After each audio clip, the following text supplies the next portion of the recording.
meeting. Thank you.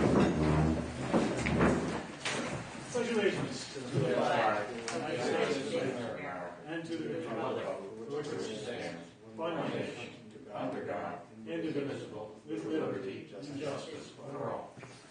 Now we're going to synchronize. That one's trouble.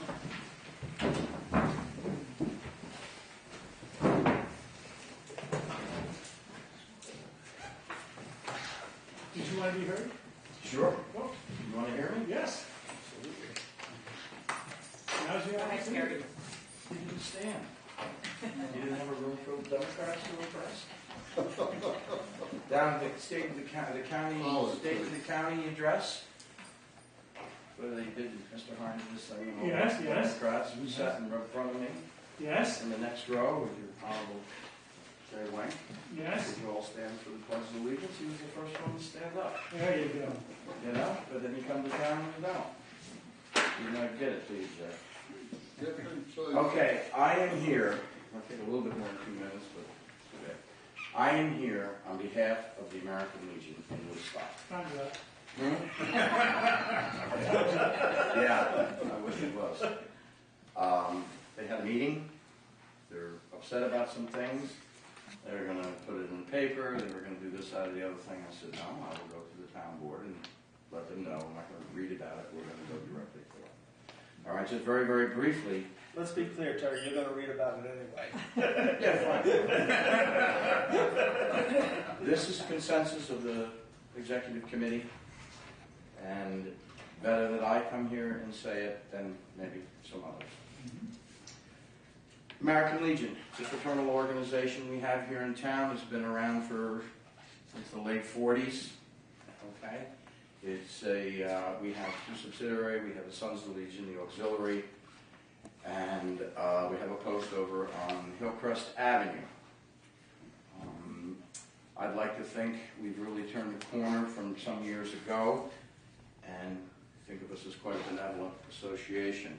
One of the things is we're not just a bar up there on the hill. We do have committees and functions and things that we are becoming quite proud of. And when I say benevolent, we give to the Eagle Scout program $1,000.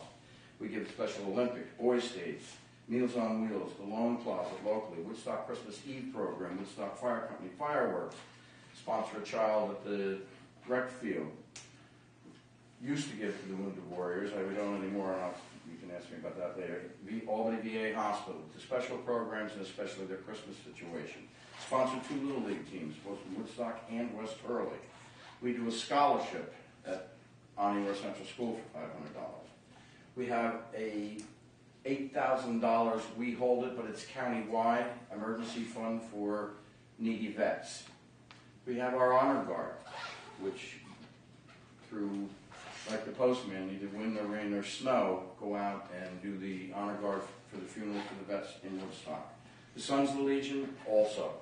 They do an Adopt a Highway program up along 212 for a couple of miles. Been doing it for years, a great job. They also do Woodstock Adopt a Child for the rec and Toys for Tots. We have the auxiliary who do various and sundry things. Wherever there's a need, poppy sales and their fundraisers and their raffles, and Lynn could do better on it, she's there. Okay? That's some of the things that we do. We're not the old 1950s, the drunk on the hill. We're involved in community activities. It's getting better and we do more. Having said that, we have also done the Memorial Day Parade for over a half a century. Sounds better than just 50 years. Sounds long. A half a century. We know pretty much what has happened over the past few years. I am here voicing to you the opinion of the American Legion. Okay?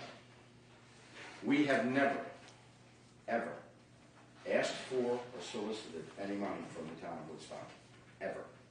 And this goes back to probably in the early 50s when they started, with the parade and doing everything.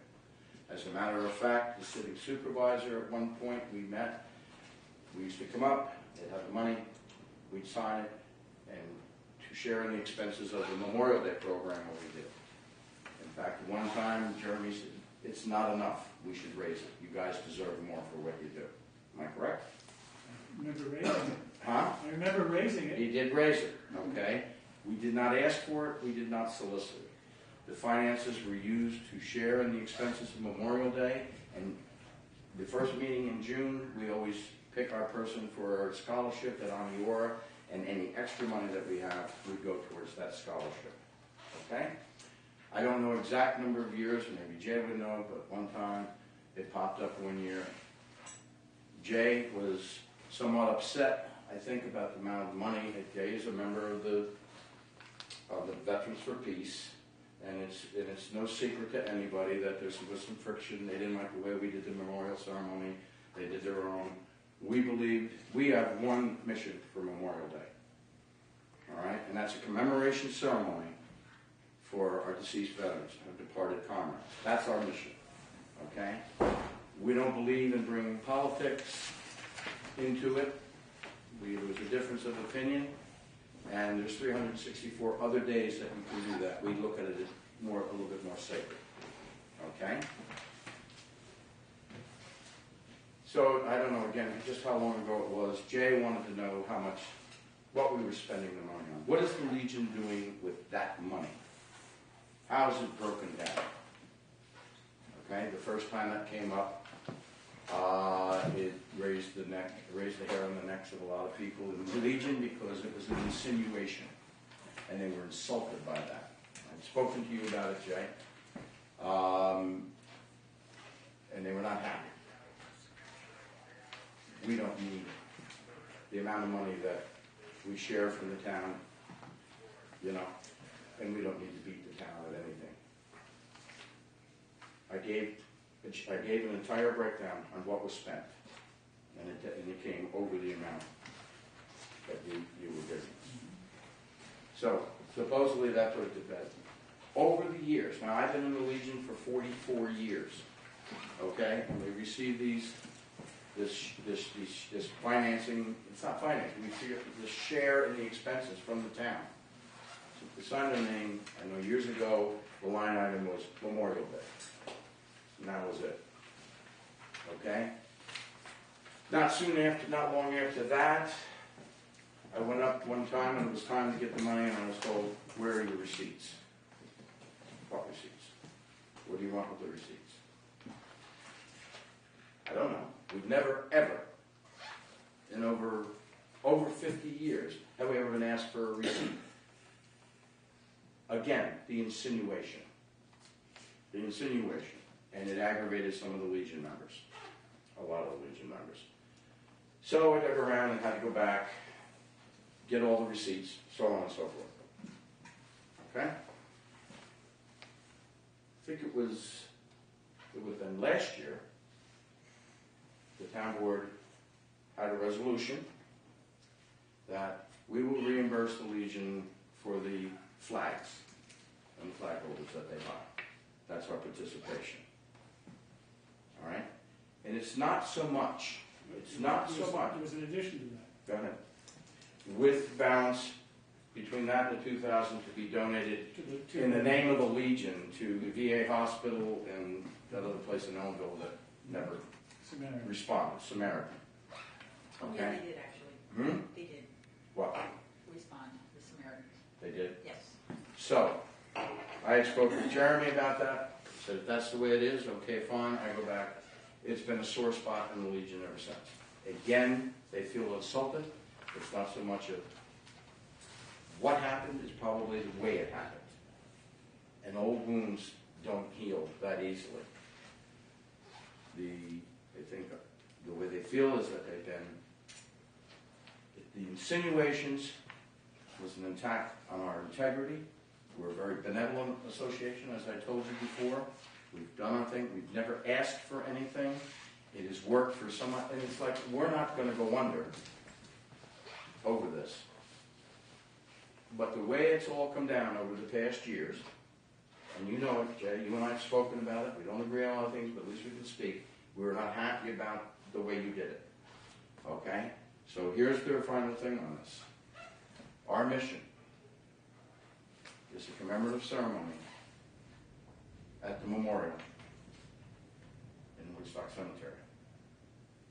We are no longer involved in the parade, and there will be no picnic at the Legion after this. Okay, so if you want to have a parade on Memorial Day, the consensus of the Legion is have one, but we're not going to do it. There will be no town picnic afterwards, and there'll be no honor your band unless somebody else comes up with $500 to pay. Okay? It's unfortunate it has to come to that. When you have a mixed town board, you have a situation in Woodstock, and you have a mixed group like you have in the American Legion. Everybody is going to take things differently. But I got to tell you right now, through these insinuations, their feelings were hurt. And as I said, it's better that I come up here and talk to you about it than some others.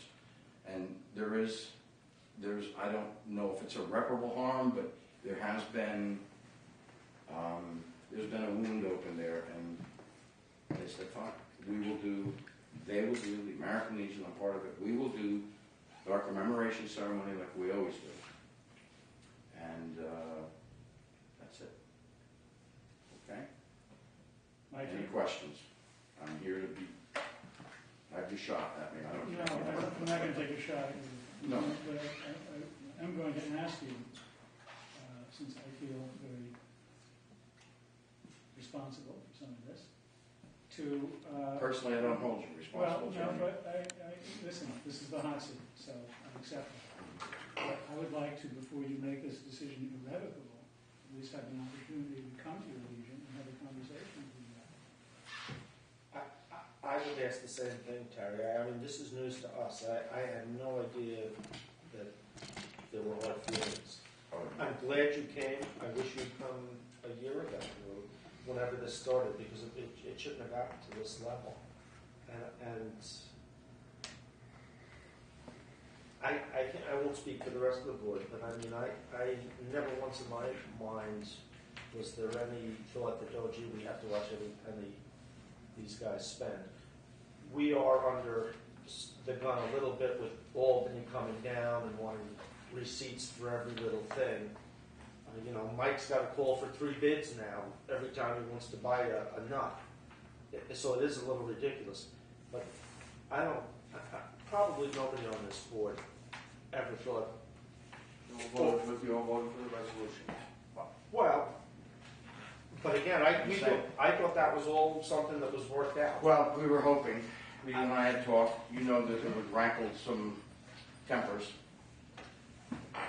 You know, it's just one more thing in many different types of people dealing with each other, and they're pretty adamant. Just to go back from it, we did all vote for that, but we all, I shouldn't say we.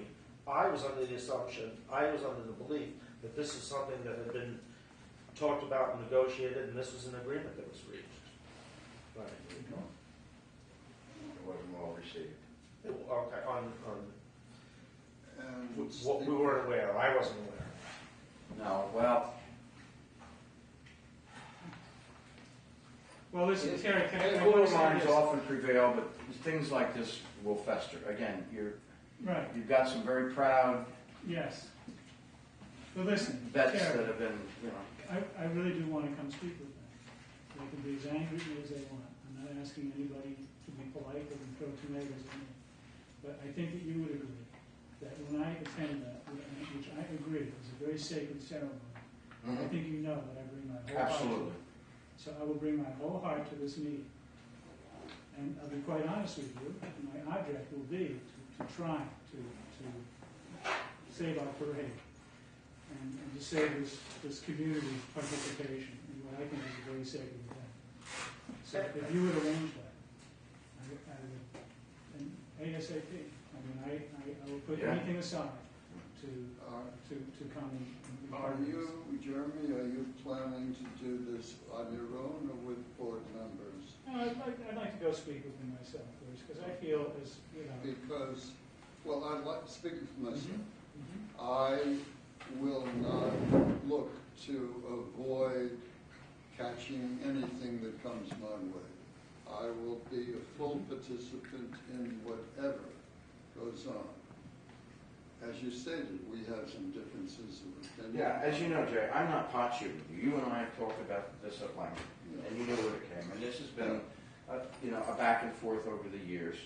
You know, I can't always control, not my people, but this one side. You can't always control that. We've had our differences. We've been able to communicate. And, and I've been very upfront and honest, and sometimes firm, but everybody's allowed their own way of thinking. But again, the Legion did, through what started with what you asked that time, okay? They felt challenged. And they're like, something that's been going on forever. And all of a sudden, and again, it's not so much about the money. We never asked for it. That's the thing. We've never asked. We've never solicited. This was, as you did that time, this is for a community thing, you know? And when we talked about these things, I always made mention that we received funds from the town to share in the expenses of Memorial Day. And it's no inexpensive thing to do. Our old tables and chairs are done. We just can't even put them out anymore. So now, the past 2 years, we've rented tables and chairs, an additional expense. Last year, we had to put off, we don't have, we have revolving back, but what we have in our building fund, you just can't just go and grab it. So last year, we literally had to put off the scholarship line. Because when you're depending on X amount of dollars and this and that, we absorb it, we had to put off the scholarship line, which I refuse to do so. But it's not that we're probably, we're solvent. We're not going under or anything like that. But as you do, we have, ways we have to do things also. We just can't go out and willy-nilly throw money around. So again, I guess it's not so much about the money. It's just about the insinuations that came through from the beginning, as I told you, from the beginning, and then the step-by-step. Last year, Jeremy and I had spoke. We came up with the reimbursing for the flags, and the remainder would be donated in our region's name.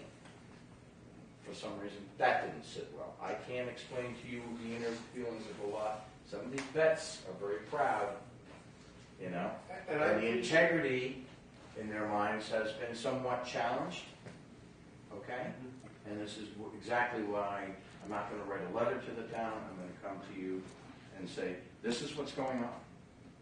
Well, Terry, And they're upset. I hope you will go back and tell them that we would, at least I was not aware of this. Again, you guys had what I thought was an agreement. I thought we were moving ahead and everything was fine.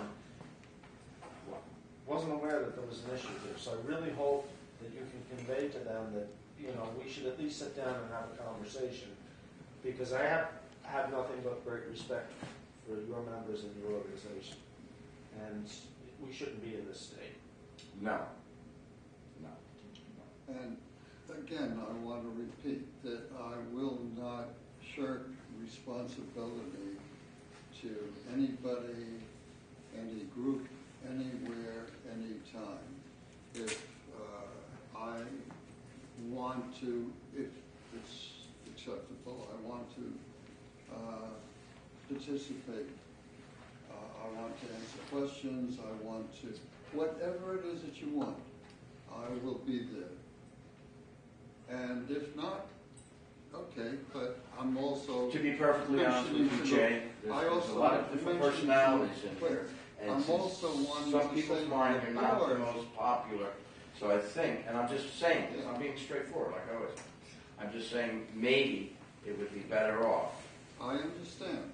And I won't, I'm not going to fight you about that. No. But I also wanted the board to understand that I will take my responsible position wherever, whenever, however it may be.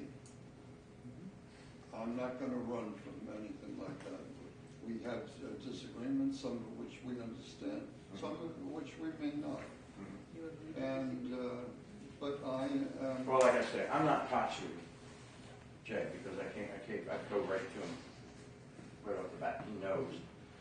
He knows I didn't like it when he did it. He knows why I didn't like it. And then it popped up again last year about the receipts and this, that, and the other thing, which is initiated by you. And I explained to you at length over the phone, and you had no idea. Remember? You had no idea that, oh, this is like that. And I said, well, maybe it would behoove to find these things out before. Okay? And it's gone on. It's gone on. I mean, they make movies about us and stuff. Jesus. Anyway, I will do that, Jeremy, if you want to come by yourself or you'd like to come. However. I'd like to come myself. All right. And you'll hear it firsthand. Yeah. Okay. Anytime. But please convey that there's a willingness to try and get this back on track. Oh, well. I'll take it back, yeah. But I just, again, I thought this was the best way to come about it. Yeah. You know, so everybody hears the same story. But, you know, I hope in the future, you know, if we can get back on track here, not to let it fester so long. You know, if there's something that needs to be aired, let's air it immediately. Yeah. Thanks. Okay? Thanks, Ken. Thank you, Terry. See ya. Anyone else? Nobody can spell my name. Where's Randy? Where's Randy? Oh, she's not feeling well. Oh, We have nobody else for publicly heard, so we can go I on was to the going to next. say. Yeah. Thanks for asking. But Give it my best. I was feeling better. Okay. So, Ken, you wanted to talk about the new capacity zone, the REVs, and CCA? Yeah, there's been a lot going on with Central Hudson and new capacity zones and the smart meters and something they call the REV, which is redoing the entire energy system. And there's been, meetings going on. I thought maybe I would just take this opportunity to kind of bring everyone up to date with some of the things which you might be interested in, which might affect Woodstock. You may or may not know, but Central Hudson applied for a rate increase last July, about $40 million on what's called the delivery charge of your electric bill. Your electric bill is split into two parts, the supply charge and the delivery charge. Bill wrote a pretty good summary of what the amounts are back in February 25th, and I would refer you to Bill's article if you really want to know what they are, but it's a couple percentages a year for the next couple of years. This rate only applies to delivery charge, and they gave some examples of why they increased, why they're asking for this increase. For instance, it's a $40 million increase. 40% of it is just due to increases in property taxes, which they have to pay. And I certainly hope our assessors are making sure we get our fair share. 20% is attributed just to energy efficiency and solar and the lack of growth. If you look at the grid, the cost of maintaining the grid increases every year, maybe by a couple of percent. But if the electrical use isn't increasing, then that total amount of maintenance gets spread among the remaining customers. And as for an example, with our solar system, we'll probably generate about $60,000 worth of gross credits. About half of that, $30,000, is really for delivery charge. Well, next year, we're not going to be paying Central Hudson $30,000 to maintain the grid, and so that expense gets distributed among the remaining customers. The rest of it has to do with improvements and improving the resiliency of some of their facilities. There has been some movement on smart meters, and maybe we had something to do with this. Central Hudson does now allow opt-out for the ERT meters. So you can, if your ERT meter is causing you electromagnetic sensitivity, you can remove it, have it removed, and they'll put in the digital meter. That's good news. Yeah, When did that come about? well, actually, I don't know. I saw it in the. About 6 months ago. Uh-huh. I saw it in the announcement for the session that was in Kingston, and I asked John when it happened. This is new. He said, "Oh no, we've had that for a while." I went to the website, and there it was. Also, as part of the filing for the rate increase, they will offer us opt-out for what are really smart meters, which they don't install yet, but they're getting ready for when that might happen. under the red. They also have, in this part of, not necessarily this filing, but a recent one, the community solar, where you have an apartment building, but you can't, the residents can't put a solar on the roof, but there is a way now to have a solar panel which they'll share, or a community where some of the houses are shaded and some of them aren't. You'll now be able to have a community solar, and that's under a pilot program now, and it should be available pretty soon. You might want to skip the next one. What? No winter? No, rather just. Well, we had. Well, there's not a. We had, I don't know, yeah, but for the most part. Up till now. We've had, I don't know, our power didn't go out, it flickered a bit, but for the most part, we weren't in the dark for any length of period this year, so some of what they've been doing is actually working. The tree trimming along the road is going. Yeah, but I'm very aggressive on tree trimming. They've also been putting in higher poles, so the wires are higher above the trees when they come down. But they just attribute it to cold weather, which kept the trees from falling on the lines. It's more luck than anything. The new capacity zone. Last year about this time, we passed a resolution against, expressing the town board's opinion against the new capacity zone. What the new capacity zone is that the NISO, which controls the major bulk of the electricity, identified in New York and lower Hudson Valley that there would be an energy shortage by 2019, and that more capacity was needed. The preferred approach was to build transmission lines down through Dutchess County, which would bring hydroelectric and nuclear and even wind power, mostly all clean energy, down to the New York City and lower Hudson Valley area. That didn't go too well because the people in Dutchess County organized quite effectively against it and pretty much stopped the transmission lines. And as a result, the NISO and the Federal Energy Regulatory Commission established what's called the new capacity zone and required Central Hudson and the local utilities to buy all their power from that zone. And as a result, at least for the town board, for the commercial, it was expected that energy costs would go up by 10%. I think for residential it's going to be 6 or 8%. And that was just to attract people to build power plants in the area. Actually, and then in December, Chris Gibson and Chuck Schumer and the other politicians announced that they had included in an appropriation bill that the FERC had to report every quarter on how well the new capacity zones were working. Well, like a day later, NISO sends out this email saying, press release saying, it's working just great, everything is fine, the power has come online, we are extremely happy with the way this new capacity zone has worked out.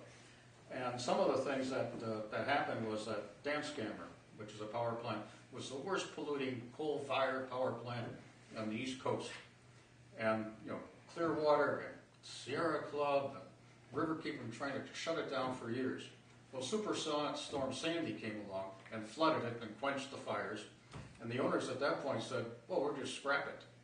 And then the new capacity zone came along and said, hey, we got an asset here. And so that's been converted to natural gas. And it's come back online. I think it comes back online maybe in the end of next year, or I don't know when. But it's instead of losing 500 megawatts of power, we now have an additional 500 megawatts.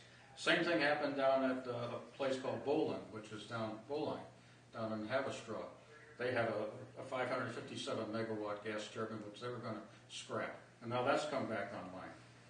What's been approved is the TDI Champlain Hudson power line. It's a DC power line, which is going to be run under Lake Champlain and under the Hudson River down to New York City. And that brings in it's a DC line, brings in 1,000 megawatts. So what ISO said is that there's no problem in 2019 anymore. It's gone away. We had a 1,700 megawatt deficiency. We can now identify 1,900 megawatts of additional power that's going to come online. And so the 2017 or 2019 problem has disappeared. And as also as a result, instead of a 10% energy increase, it's only going to be more like 5% for commercial and maybe and lower than for the residential. So given the reduction in the power, we're going from 10% increase to 5% increase, so it's not really a reduction, but the added delivery costs, we may, pretty much have stable prices for the next couple of years. Let's see, what else we have here? Oh, there's one other, there's 3 or 4 other power plants which, because of this increased pricing, have now, instead of being shut down, are now being brought back online. So the good news is we avoided some power shortages in 2019, but we're going to be using natural gas to do that. Instead of having the transmission lines bringing in hydroelectric and nuclear and wind power, which was the sources in upstate New York, we'll now be burning natural gas in the Hudson Valley to supplement that power. Do you know, Ken, the line under the Hudson, what is the source of that energy? That'll be the hydroelectric systems up in Canada. So we will get some hydro. Well, that goes down to New York City. Right, but I mean, it's coming into the zone. It's coming into the zone, right. It's coming into the zone. Yeah, so I mean, it'll make a difference. But all the peaking power and the half of the additional power is natural gas fired. Of course, the good news is that it makes solar energy easier to justify as the price is going up. The other thing that's been going on is this thing called REV, Reforming the Energy Vision. No reason to really explain what this is because it means what the PSC and the government and all these groups are trying to do is figure out how to integrate solar and distributed power into what's essentially a centralized network. And they've had some rulings on this just recently. Some of the things that we've talked about, which have now are in the process, are like community choice aggregation. This is where communities can get together and buy power and essentially provide power for their residents. We have things like MEGA, which are county governments that banded together, and there's another one which we talked about briefly, which was from the Association of Towns for Local Governments. Well, now a county and a local government could band together and buy local power for all the residents. And this has been supported recently by a local group called the Citizens for Local Committee for Local Power. But a pilot has been set up in Westchester, just recently was announced, Sustainable Westchester, and people are talking about it for Ulster County. I don't know how far along it is, but certainly it's a very active proposal at this point to propose a community choice aggregation for Ulster County. The other thing that's happening... I'm curious about that. So what does that mean? I mean, so for instance, does that mean a community can get together and, say, put up either a windmill or a solar farm and draw their energy from it? What? No, it's not necessarily that. I mean, they could, but the pilots are really communities getting together and buying power in bulk. Mm-hmm. It'd be like MEGA. From different sources. Well, from different, like we have all these ESCOs, and none of that's really worked out very well as far as individuals doing it. But groups getting together, like MEGA, and what was that other one from the Association of Towns we briefly talked about? They buy power in bulk for municipalities, mm-hmm. for local governments. That was the woman that came to talk to us. She had done something. Yeah, I can't remember. But it's really just a purchasing mm-hmm. option. You go out to these other power sources, negotiate a better deal. But the other part of it is that it becomes an opt-out environment where all the town residents are in, unless they specifically decide they want to stay with Central Hudson. Mm-hmm. And but we'll see how that works out with Westchester. It's been done in California and Massachusetts, and we've gone to a couple of meetings where these people come in and talk to us. The other thing that's happening is what's called microgrids, and there's a couple of proposals. I wouldn't say proposals, but a couple of opportunities which have been identified for microgrids. And microgrids are really, again, it's sort of a community or a campus that all gets together and shares their solar energy and their generators when the power goes out. So they sort of become a little island of power when the central system goes out. There's going to be a meeting on LED municipal street lighting, April 2nd, and that just came through. I won't be here for that, but I'll give Jeremy Where's that gonna be? They'll be at the county office building, Uh-huh. give you at least the initial announcement.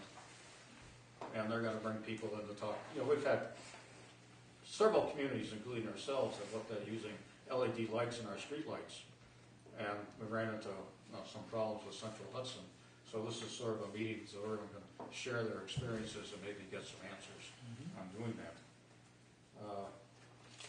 What just came in when I looked at the agenda at about 5 o'clock was that under our solar arrangement, we were applying for incentives under what NYSERDA calls the greater than 200 kilowatt program. And that has been postponed because of some rulings by the PSC having to do with how remote net metering charges are calculated. And so that whole program's been postponed until the PSC makes a ruling. That's kind of a good thing, if you don't mind my interrupting you, because, I think I'm done, actually. oh, are you? Oh, okay. Perfect time. Well, let me interrupt. Because one of the next steps that we take to move this project forward, of course, is negotiating the power purchase agreement, which you all saw. There was a copy of it in the original proposal from the company given to us last September. I've been batting back and forth with the company on certain terms in that, which I felt could be more advantageous to the town, or less ambiguous anyway. I've been guided in this process through an NREL publication, PPAs for dummies, basically. I've now got it to a point where I'm going to take it to our town attorney and have him put his jaundiced eye across the document. But anyway, as soon as that's done, then I'll distribute it among us, and we can all have our own conversations about it and see if we're satisfied with it. But this gives us this delay, gives us a little more breathing room to address that. Ken, that was a great report. Thank you very much. Yeah. Well, there's meetings going on all the time. I'll be continuing to go to them and see. Ken, could you, I don't know if you've done it already, can you provide copies of that for all of us? Copies of what I This just report? Yeah. Questions? Thank you, that'd be very good. It's sort of just. Jeremy, I've been, a year and a half ago, I went down to 2 meetings down there. One of the things I told you about was the city of Yonkers was getting rid of all of their street lighting and replacing them with LEDs, saving something over $1 million a year of expense. And there were other factors where the communities were cooperating and not under the governor's guidance. Yeah, I'd like to know, first of all, the LED municipal lighting meeting at the county office building, April 2nd. Do you have a time and a room number? It's at the legislative chambers. I think it's at 4 o'clock. 4 to 6. And it's open to the public. Yeah, in the chambers. 6 Thank you to very much. Yes, Joe. Getting back to smart meters for a moment, it's my understanding that the opt-out option is still going to have a monthly fee attached to your bill. Yeah. So you can opt out, but you're going to be paying whatever it is, 5 or 10 I have it right here. dollars per month. Whereas other states have negotiated with their utilities to have a free opt-out, and I think that's what Well, I think, the ultimate goal should be in New York as well. If you have a smart meter, it costs you $45. If you already have one of these ART meters installed, it'll cost you $49 to have it taken out. If you don't have it installed already, then there's of course no charge. The service fee will be $6 a month to have the non-ERT meter. In addition to the $35 you pay. Yeah, I mean, it's an additional $6 per month. But if you're having, medical problems with electromagnetic exposure and things like that, it's probably way to find out if the meter is causing the problem.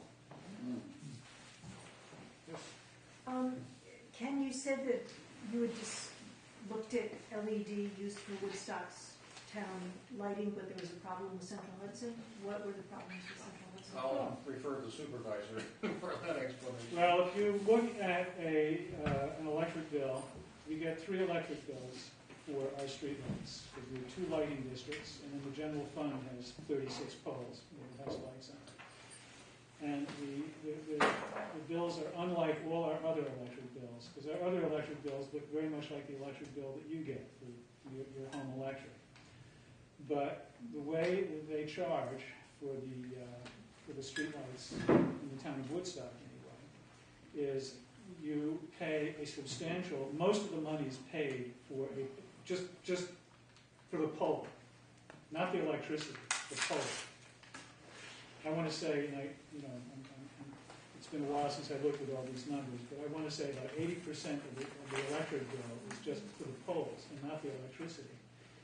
It really uses so little electricity that I don't even think they meter it. I think they just estimate it because the usage remains constant all through the year. And what I mean by that is it's slightly more in the winter because there's more darkness and less in the summer because there's more light. But if you look at the kilowatts used for this month and this month 10 years ago, it would be identical. So they don't have them separately metered. So the bulk of the cost is just for the pole. When we first looked into the idea of the town taking over its lighting districts, we were told that if we paid, I believe it was an $8 per pole survey charge, and another small cost, I can't remember. But it would reduce the cost of the monthly bill so much so that even though we would spend about $80,000 converting our streetlights into LEDs, it would still pay for itself over a period of 5 years. And then, so we said, oh, well, this is wonderful, and we engaged an engineer, and the engineer did his studies, and we did the thing, and he built up this, and then Central Hudson said, oh, by the way, because this is when Fortis came into the picture, and Central Hudson was now Central Hudson Fortis, and Fortis says, well, no, that's not the deal that we're going to make. And I can't remember exactly the terms that it was replaced with, but it was not economically advantageous anymore. Although they did say that they would replace the streetlights with LEDs.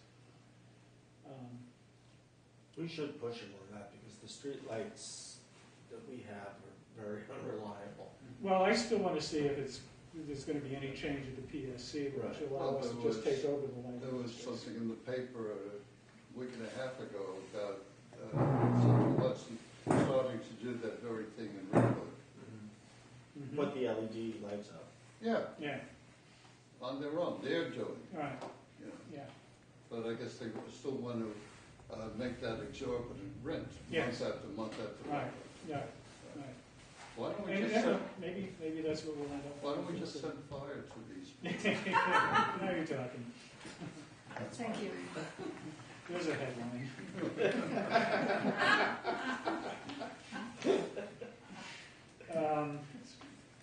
So, as long as we're talking, making announcements, I want to talk about the Tannery Brook Bridge.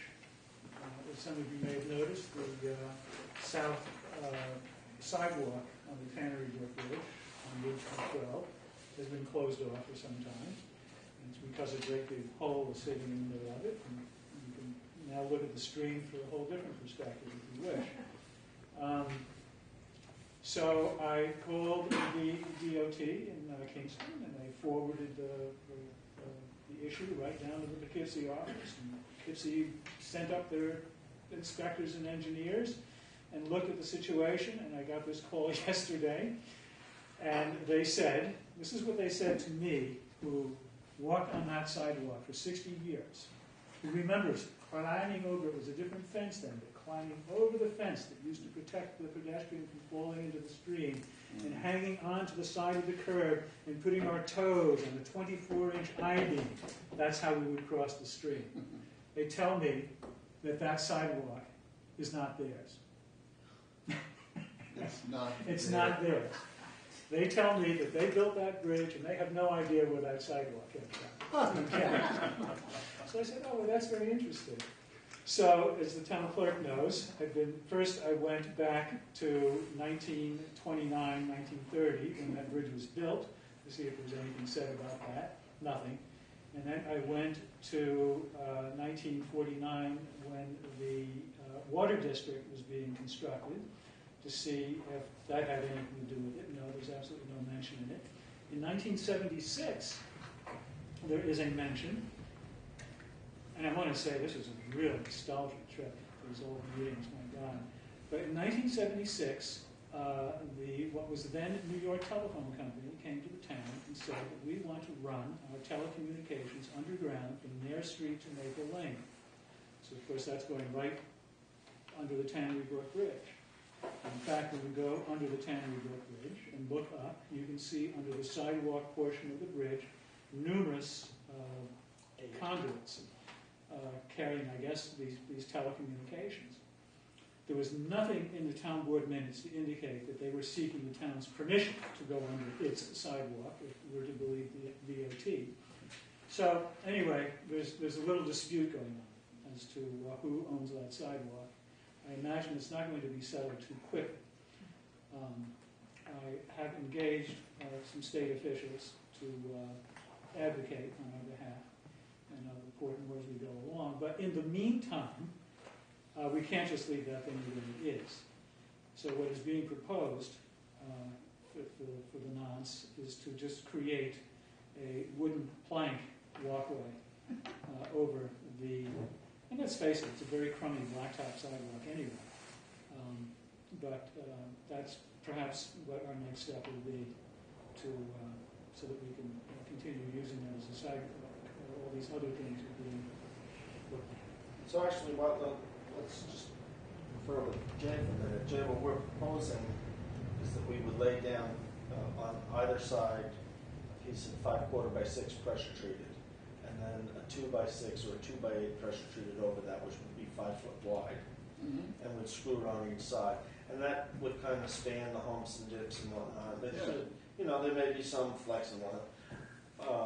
We didn't want to add a third strip in there because it humps in the middle. But one of the issues Jeremy brought up, and it's a potential, is that we may get some warping there where we would have a trip hazard. What could we do? Some kind of biscuit or a screw that we could do. So think on that. Yes. Yes. Right. And you've got the job. And that'll be clearly much better than having 2 more crosswalks painted on the road. Yeah. Yeah. Right. Well, yes. yeah. Well, sure. We can consult on that. Okay, thanks, Jim. Yeah. Sure. Absolutely. We had talked about doing some steel first, but I think the wood will Yeah, I think so. look nicer and hold up better. Yeah. Yes, Joe. So, did the state say the bridge itself is sound? It's just the whole The bridge itself is sound. I mean, listen, it's, the state of New York is responsible for inspecting their bridges. That bridge is almost 80 years old. That's It was recently inspected. When I was under there, I mean, the 24-inch I-beam seemed to be, intact. I will say that some of the corrugated metal, they bent over them to support the pavement on top. They're going to have to replace that bridge at some point. Who said today that bridge was possibly slated to be replaced within 2 years? That bridge has been slated to be replaced for the last 20 years. When they fix it, we won't let them on our sidewalk, though. Yeah, right. Yeah, there you go. Right. Yes. Keep that sidewalk just the way it is. Right. That's part of our dilemma, though, is any more permanent fix would be totally undone by a new bridge. Should they actually be? Listen, I'll tell you something.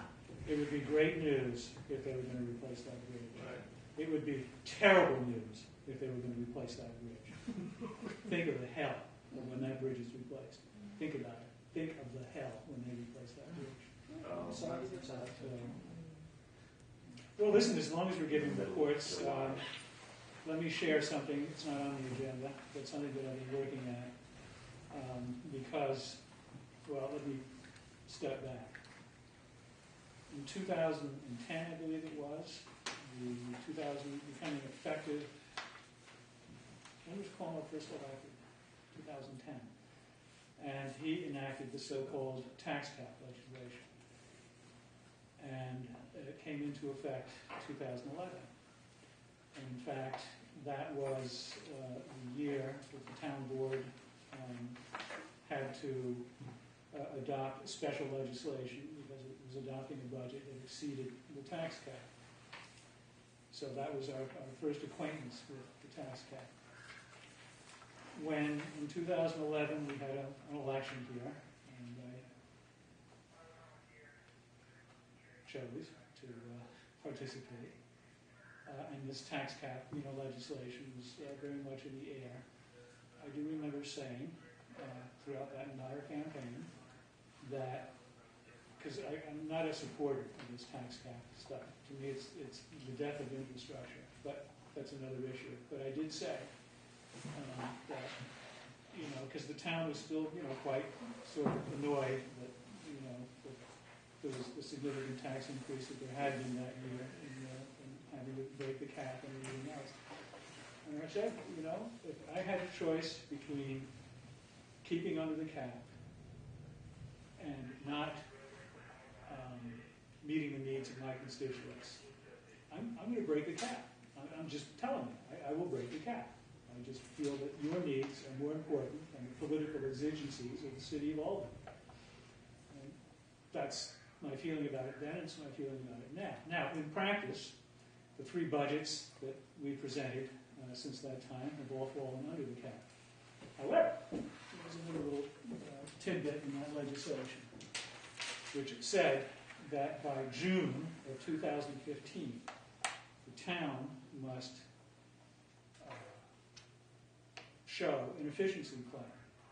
And the efficiency plan must show actions taken on and after 2012. Actions taken by the town board that would result in a 1% savings off the 2014 levy. Now, the 2014 levy was about $5.5 million. That was for the general and the highway and the sewer districts and the water district and the lighting districts. It came to about $5.5 million. So we have to come up with an efficiency plan that shows that we've taken measures since 2012 to save $55,000.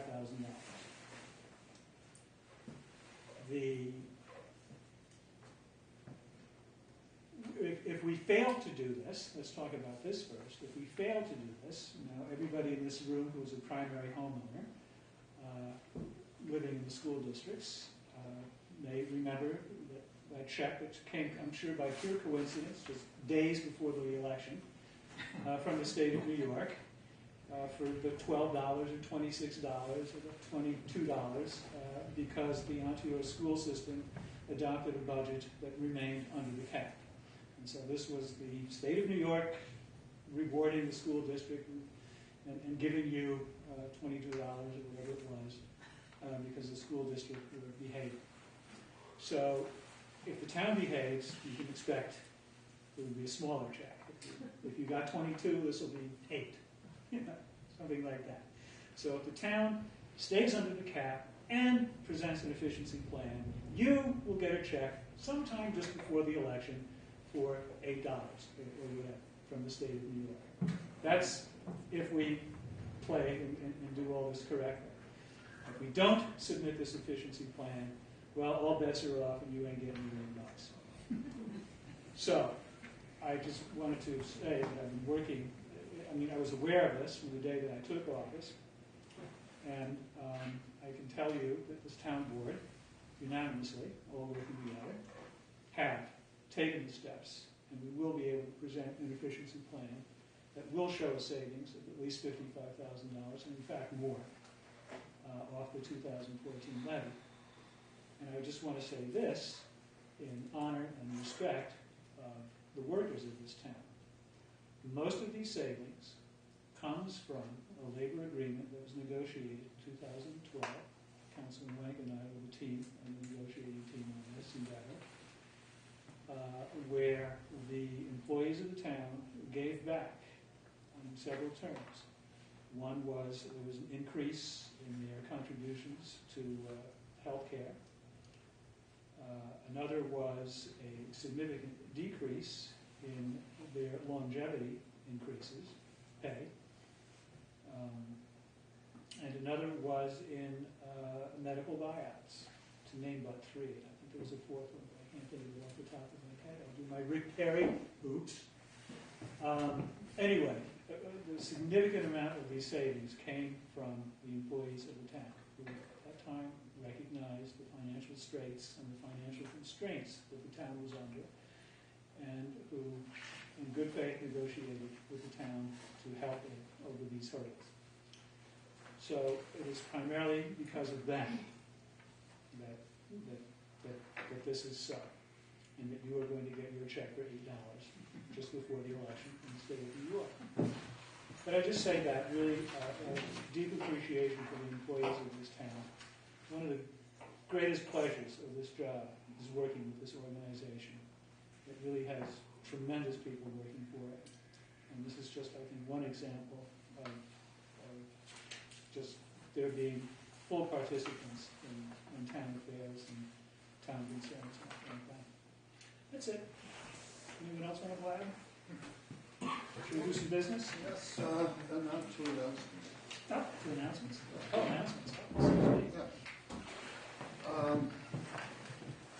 Next Saturday, the 28th, is termed, again, it's happened, we've had that before last year, Celebrate Earth Hour. And people are encouraged to turn their lights off for 1 hour at home.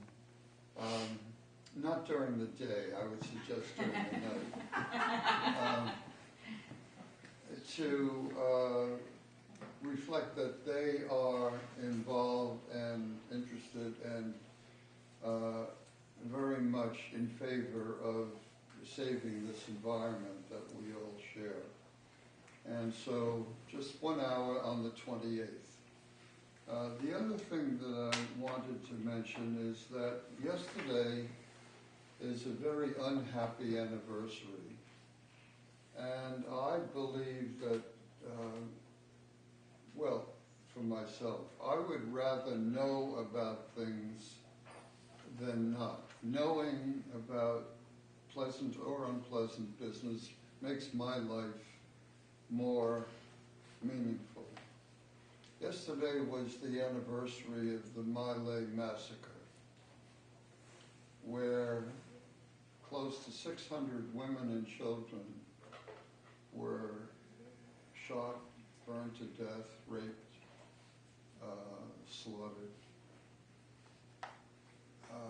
It happened in '68. And I want to mention the name of Hugh Thompson in relation to this. He was the helicopter pilot who happened to be flying by. Oh, let me back up a minute. Before our troops were sent into Mile, they were advised by their superior officers that everybody in this village was dangerous BC. And this man, this hero, Hugh Thompson, was flying his chopper by. He saw what was going on. He landed his helicopter between Lieutenant Calley and his troops and the victims of this massacre, and he ended it. It could have been much worse. But again, this is the kind of thing that makes my life more important.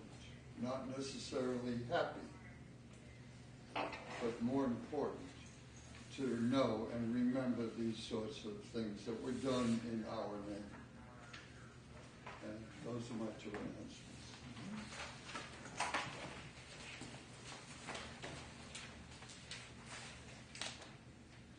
We don't have minutes, right?